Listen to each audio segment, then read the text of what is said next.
Ciao a tutti e benvenuti, amici di Crazy Motor Life, ad un nuovo appuntamento con il nostro ospite eccezionale, Roberto Rolfo. Ciao Robby. Ciao Giacomo, ciao a tutti. Beh, grazie per l'eccezionale, mi fa piacere. Spero davvero di essere all'altezza. Su quello non abbiamo dubbi, ma Robby, ti vedo in un posto diverso dal solito, dove sei? Sì, mi hanno rinchiuso in uno sgabuzzino dove c'è poca aria, ma sono in castigo. No, non è vero. Sono in castigo perché mi fanno aspettare l'ora di cena qui ad Aragon. Ho seguito la MotoGP da vicino questa volta. Sono commentatore per la RSI, per la tele svizzera, svizzera italiana. E devo dire una bella esperienza qui ad Aragon, che è un posto, una pista che conosco molto bene e mi è sempre piaciuto tantissimo nell'insieme. Quindi bello viverlo anche dal di fuori, molto più che in altre piste, ovvio. Sensazione mia a livello emotivo, però è stato veramente divertente. Allora andremo a parlare di questa MotoGP del weekend di Aragon, che è appena trascorso, ma lo faremo dopo la sigla.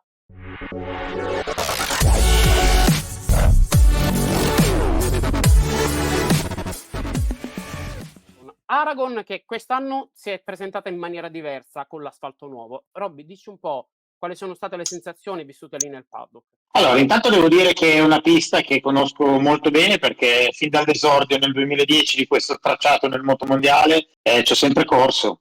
Sono mancati gli ultimi anni dove, non essendo presente nel calendario del mondiale Endurance, ovviamente non è stato possibile, ma ho continuato a fare dei test. Infatti la mia ultima volta qui in pista dall'ottobre, fine ottobre del 2023, quindi una cosa abbastanza recente dove il nuovo asfalto non era ancora stato completamente esteso. Devo dire che c'era un po' di perplessità da parte di tutti i team, dalla Moto 3 alla MotoGP, ma soprattutto la categoria più piccola che è stata quella che ha esordito nel weekend, il venerdì, proprio perché il circuito era abbastanza sporco e soprattutto non presentava una gommatura ideale per poter arrivare a livelli ovviamente di grip, di aderenza da gara da mondiale. Dopo una qualche piccola lamentela, piccola perché ovviamente tutti sapevano che si sarebbe poi gommata, ma dopo qualche piccola lamentela delle prime sessioni è andato in effetti migliorando tutto e ho visto anche proprio nell'espressione di tutti i piloti che il divertimento vero cominciava ad arrivare, anche se hanno dovuto fare attenzione in tutte le categorie a non uscire troppo di traiettoria. Si è visto bene, penso, soprattutto nelle qualifiche di ieri, tante cadute nella Moto 3 come side, qualche caduta in Moto 2, quindi situazioni sempre difficili da gestire proprio quando si ha un asfalto nuovo e una condizione non omogenea su tutta la pista a livello di aderenza. Però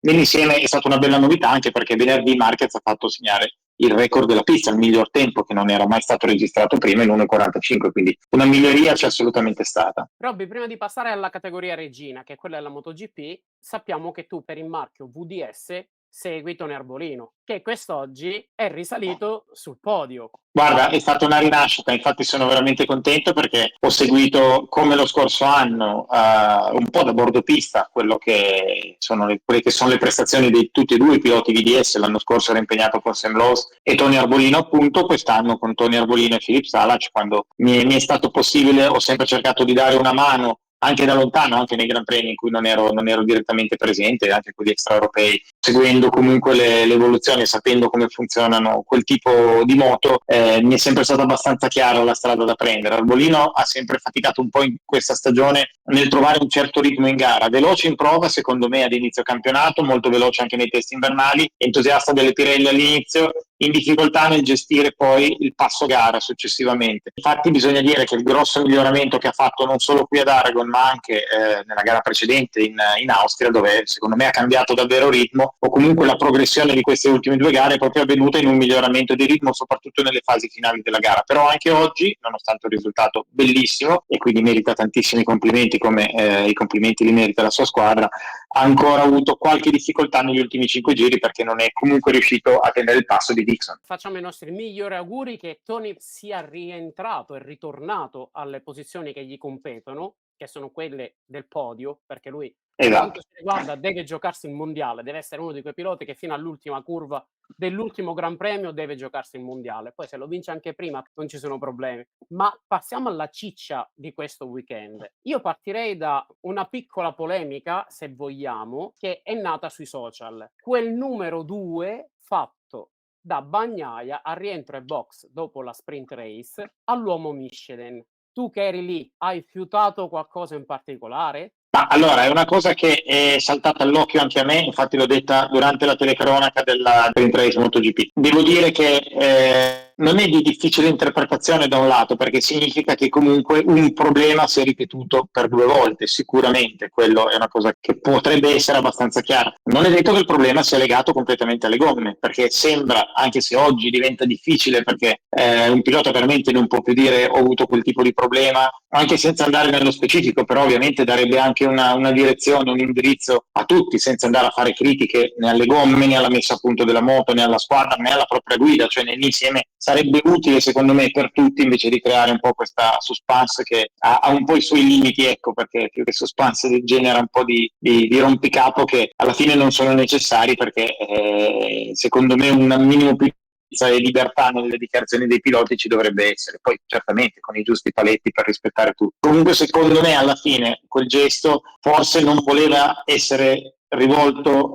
soltanto a Michelin, ma probabilmente ad una situazione di insieme, come hanno poi anche dichiarato loro, legata anche alla messa a punto della moto, perché questa mattina nel warm-up comunque, va bene, le condizioni erano bagnate, però ha nuovamente lamentato un problema nella prova di partenza, sia con l'abbassatore sia con la parte di aderenza del circuito, che ha nuovamente sperimentato nella gara di oggi pomeriggio. Insomma, è una cosa sicuramente un po' complicata da gestire e da capire. Io penso che sia un po' un problema legato sicuramente alla resa della gomma in una certa condizione di assetto ed elettronica utilizzata da Bagnaia, ovviamente magari non da altri piloti, proprio perché ognuno ha il suo stile di guida, anche se c'è da dire, ed era veramente evidente nella gara lunga, che le Ducati 2024 sono andate meglio da metà gara in poi, anche Bastianini ha cominciato a fare una bellissima rimonta, come aveva fatto nella gara sprint, dopo i primi 10 giri, quindi c'è un qualcosa che non ha funzionato completamente nei primi giri di gara su quel tipo di moto. Rimaniamo su Bagnaia. A me è piaciuto tantissimo, non l'epilogo della gara di oggi, ma il fatto che lui non ci abbia pensato un istante a buttarsi dentro in traiettoria e superare Alex Marquez. Questo fa capire che non è il ragioniere che tutti pensano, non gli interessa, deve pensare al campionato, non gli importa se può perdere punti, se ci può essere un contatto. Lui se vede un'opportunità si lancia dentro e questa è una cosa che mi è piaciuta tantissimo. Peccato per l'epilogo perché è stato autore di una rimonta favolosa per quanto mi riguarda. Robby, ma il contatto dal punto di vista proprio di pilota con il tuo occhio, che sicuramente è molto più preciso e più clinico del mio, c'era una possibilità di evitarlo o per come abbiamo un po' capito tutti, non si sono proprio visti, cioè si sono trovati direttamente uno sopra l'altro perché guardavano entrambi il punto di uscita? Anche in quel punto, che conosco bene, posso dire che come in altri settori di questo circuito non è facile vedere attorno. Quando sei molto inclinato, ci sono curve molto lunghe, la visibilità diventa abbastanza limitata, una cosa che era anche successa già a Portimao nello scontro Bagnaia-Marc Marquez, quindi situazioni di incroci di linee in punti critici, e quindi oggi, l'ho detto subito in telecronaca, l'incidente è avvenuto perché non si sono visti. Alex Marquez è arrivato troppo lungo in quella frenata, è andato addirittura sul cordo all'esterno, cosa normale, può capitare. È stato bravo secondo me a non esagerare nel recuperare la traiettoria verso sinistra, perché si immaginava il ritorno di Pecco, che ha fatto la sua traiettoria, come giustamente detto, con la foga anche di attaccare, di dire riesco a passarlo, perché in quei giri precedenti Bagnaia era molto veloce nel settore finale della pista, proprio dove è avvenuto l'incidente fino all'ultima curva, ma nel settore iniziale continuava a perdere un qualcosa da Alex Marquez, quindi Pecco ha visto l'occasione, si è buttato, ha fatto la sua traiettoria. Alex Marquez non ha esagerato ad andare verso sinistra per non toccare istintivamente Bagnaia, ma Bagnaia era già un po' più avanti, che era pronto a chiudere la traiettoria, quindi Alex Marquez si è buttato all'interno nella miglior traiettoria che poteva fare in quel momento, anche perché non ha visto assolutamente che cosa succedeva alla sua sinistra, ovviamente con la grande inclinazione che si ha in quella curva. Stessa cosa vale per Bagnaia all'esterno, i due piloti si sono incrociati a livello di linea, si sono agganciati, neanche toccati, perché si sono proprio agganciati, e ormai quando perdi l'equilibrio anche minimamente, ancora di più a certe velocità, è praticamente impossibile recuperare la linea, e così sono caduti. Non è colpa di nessuno dei due, questo è il mio giudizio, è un incidente di gara, nessuno dei due è esagerato, perché poi è facile dire adesso magari Marquez doveva farlo passare perché era nella traiettoria favorevole, Bagnaia era nella traiettoria favorevole, no, viceversa sarebbe stato semmai Alex Marquez all'interno in quella favorevole. Complicato da dire, non si sono visti, si sono scontrati, le gare sono sempre state così, c'è un vincitore, c'è chi purtroppo a volte cade, e in questo caso incidente di gara pieno. Contatto però che rende frizzante il campionato, perché si passa da pari merito ed essere capolista della classifica mondiale a essere secondo a 23 lunghezze da Jorge Martin, che oggi porta il compitino a casa, raggiunge il suo podio, fa il secondo posto dietro Marquez, tenendo pure un bellissimo passo gara. Però la cosa bella che iniziamo a vedere di Jorge Martin è il fatto che non fa più gli errori dell'anno scorso. Ma infatti mi ha stupito veramente tanto una cosa, vedere la sua tabella, non so se l'hai notato, se l'hanno notato, magari qualcuno che ha seguito nel dettaglio la Sì, gara sì, sì. si è reso conto.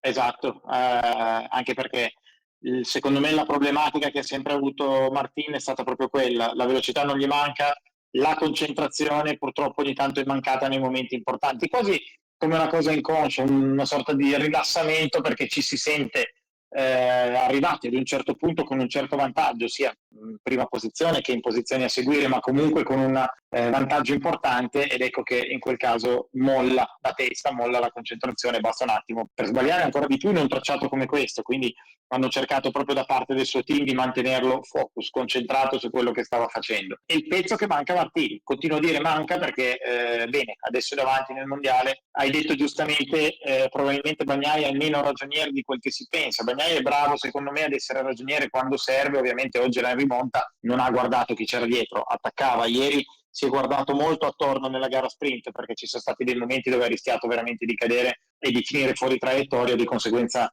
ha cercato di non toccare gli altri piloti, quindi dall'altra parte un Martin non è o non è stato, oggi è maturato molto, magari non è stato prima così lucido in certe occasioni in cui un campione assolutamente deve esserlo. Per me Martin ha tutte le carte in regola per poter lottare fino alla fine per il titolo, se dovessero trovarsi un testa a testa finale, ipotizzo una Valencia, non lo so, perché forse Bagnaia con l'esperienza degli altri titoli potrebbe avere un po' più di freddezza nel gestire la cosa anche a livello caratteriale, benché secondo me un Martin in tante occasioni può essere più veloce di Pecco, quello sì. Ora andiamo al titolo della nostra trasmissione. Marc Marquez is back? È tornato? O, come dici tu, Non è mai andato via. Dal mio punto di vista non è mai andato via Mark, anche perché mi piacerebbe fare un po' un'analisi del pilota. Sono sincero, non ho favoritismi nel senso di tifoserie, di chi mi piace di più di meno, non mi interessa assolutamente, faccio una valutazione tecnica. Secondo me Marquez è un campione non soltanto in pista, ma un campione che ha una determinazione particolare, visti anche tutti gli infortuni e le situazioni negative che purtroppo gli si sono un po' accumulate in questi anni, perché vedere da fuori e non essere coinvolto tante volte in questo modo non si riesce a dare il giusto peso ad un infortunio, ad una plurioperazione, a un tornare in sella ad una moto complicata da guidare come la MotoGP, perché richiede anche una certa prestazione fisica, e andare subito forte.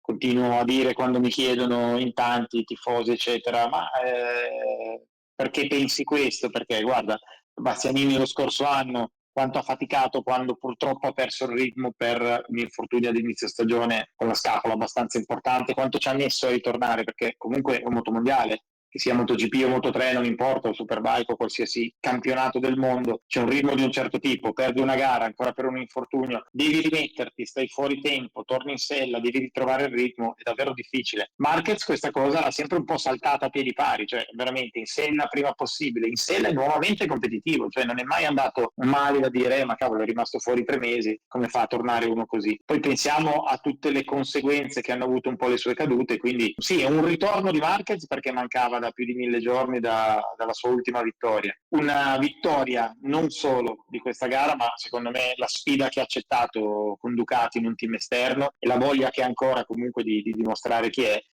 non è mai andato via, è sempre stato il Marquez di sempre, valutandolo proprio tecnicamente. Poi negli ultimi 2 anni, oggi sfido a trovare chi può dire che non era competitivo, la Honda la guidava solo Marquez, gli altri sono o caduti tutti o non hanno reso. Oggi abbiamo un Marquez su una Ducati che non è la 2024, qua secondo me la pista ha livellato un po' la cosa, ma aspetto di vedere un Marquez sulla 2025, anche se di qua a fine stagione penso che possa ancora togliersi un bel po' di soddisfazioni. Premesso che Misano secondo me sarà una pista dedicata alle 2024, alle moto ufficiali, dove ha sempre performato molto bene. io una cosa che ho notato oggi rispetto agli altri gran premi di Marquez È come se abbia trovato la quadra tra il suo stile di guida e quello che gli permette la moto. È come se abbia raggiunto quell'equilibrio che riesce a fare un po' di quello che vuole lui e ad assecondare un po' di quello che vuole la moto. Hai detto una cosa molto importante, interessante, perché secondo me, allora, il metodo di Marquez per andare a trovare il limite è sempre stato buono, nel senso, ha trovato il limite su tante moto o su tante condizioni, arrivando anche a scivolare. Non dico cadere forte, quelle sono state altre problematiche, ma la scivolata ti fa capire il limite. Oggi, visto che quest'anno comunque è caduto tanto e forse quello che ad oggi è comunque caduto di più nel campionato, e secondo me si sta rendendo conto che,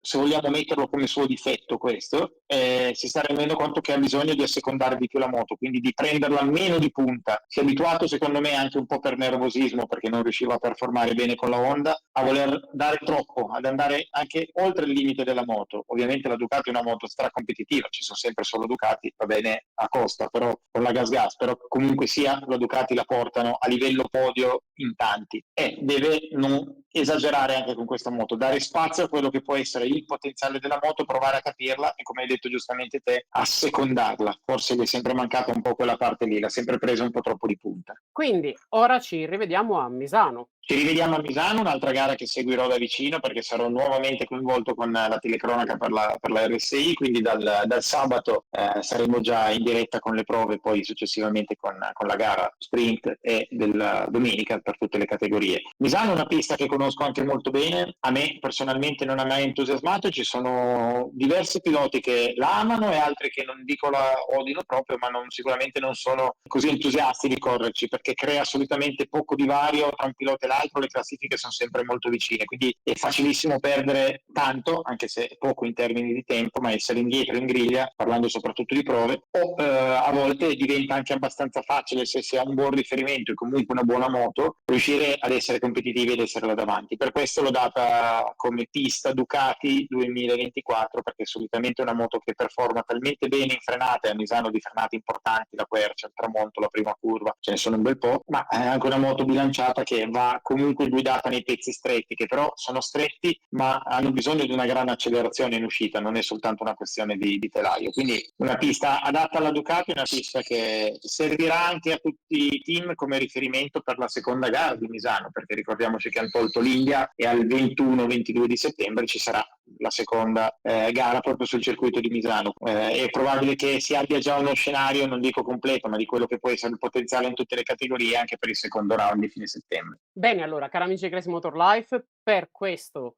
appuntamento della MotoGP è tutto. Ringraziamo Roberto Rolfo. Robby, allora ne Grazie. riparliamo poi di Misano, ne riparliamo di nuovo insieme, visto che sei spettatore in prima linea. Assolutamente, possiamo fare un bel resoconto anche dopo la gara di Misano e speriamo in uno spettacolo come abbiamo vissuto qui ad Aragon, perché davvero secondo me nell'insieme lo spettacolo delle gare motociclistiche, che sia di un campionato o di un altro, ma è in continua crescita, e soprattutto quando si vedono sempre nomi diversi nelle classifiche fa piacere. Anche in Moto2 oggi una bellissima gara di Dixon, e a parte i primi tre comunque è bello vedere che anche dietro le classifiche cambiano, vuol dire che c'è ricambio, sono tanti piloti che potenzialmente possono andare molto forte. Per questo episodio è tutto, ci vediamo prossima settimana per parlare sempre di MotoGP, per parlare di Misano. Tra l'altro prossimo fine settimana poi parleremo anche di World Superbike. Assolutamente, e ci sarà da parlare anche di quello, quindi io potrò seguire da vicino Misano, ma ovviamente non mancherò nel seguire le vicende della Superbike da Magny-Cours, tra l'altro una pista che mi ha regalato un podio nel 2014, un'altra di quelle piste che io non amo come Misano, però è uscito un bel podio nel 2014 sul Kawasaki Go11 nella Supersport 600, quindi sono veramente incuriosito di vedere anche le evoluzioni, soprattutto nella massima categoria, che ci sono state in questi anni, e quindi quanto forte si possa andare a Magny-Cours attualmente. Finalmente una Magny-Cours comunque che, rispetto a quando correvo io nel mondiale Superbike, viene fatta in un periodo decente di temperatura, perché a ottobre scende talmente tanto che la mattina faceva davvero freddo, quindi benissimo che sia i primi di settembre. Commenteremo anche quella. Chiederemo l'aiuto del mitico Carlo Baldi,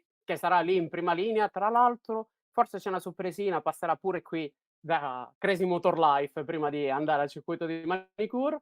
Quindi continuate a seguirci sui social, Instagram, seguite Robby Rolfo e la sua scuola, perché avete la possibilità di andare in pista e imparare direttamente da un vice campione del mondo. E scusate se è poco. Grazie mille, ripartiremo, anzi siamo già ripartiti il 24 d'agosto con i corsi, adesso avremo un bel po' di giornate tra settembre e ottobre, soprattutto con le 12 pollici, che trovo sempre molto molto istruttive, fanno divertire chiunque, chi è meno esperto e chi invece va anche già in pista a certi livelli. Vi aspetto.